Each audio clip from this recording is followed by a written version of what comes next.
Wakristo walisema mzungu ametumwa na Mungu hapa aje atutawale. Wakati hiyo Mgikuyu akiona mzungu lazima aende atafute ile dunia ya ng'ondu, anjibake ati ameona Shetani au ameona Mungu, maana hajaona hii kitu. Kwa hivyo tukizaliwa sisi tukisema mzungu ametumwa na nani? Na Mungu. Na mtu akitumwa na Mungu kweli tutasema naye. Tulizaliwa tukakuta watu wameogopa mzungu sana na wanaona kama malaika. Hata kwa Mungu amemtuma lazima umuogope kama kazi. Nikiweka Latini namna hii tunaona mambo Kenyatta ameleta mazuri sana. Lakini wakati Kenyatta alianza kutawala alituambia mambo yote hata hakutufikiria. Wakati uhuru ulipatikana aliambiwa na mzungu hawa watu walikuwa msituni, ukifuata hawa hata utaongoza siku mbili, utang'olewa au utauawa. Hii watu tulikuwa nao hawa umngati walikuwa wa mzungu.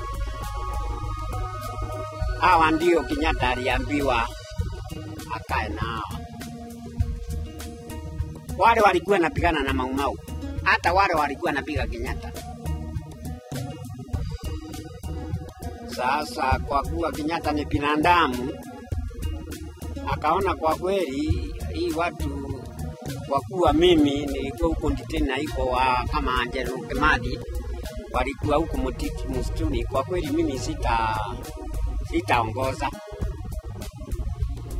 Hata kina Angelo Kemadi waliuawa na nini na huyu Kenyatta. Hata Baimongi na watu wengine wa Meru Kenyatta alisaini wakauawa. Kwa hivyo akajiunga na Omugati.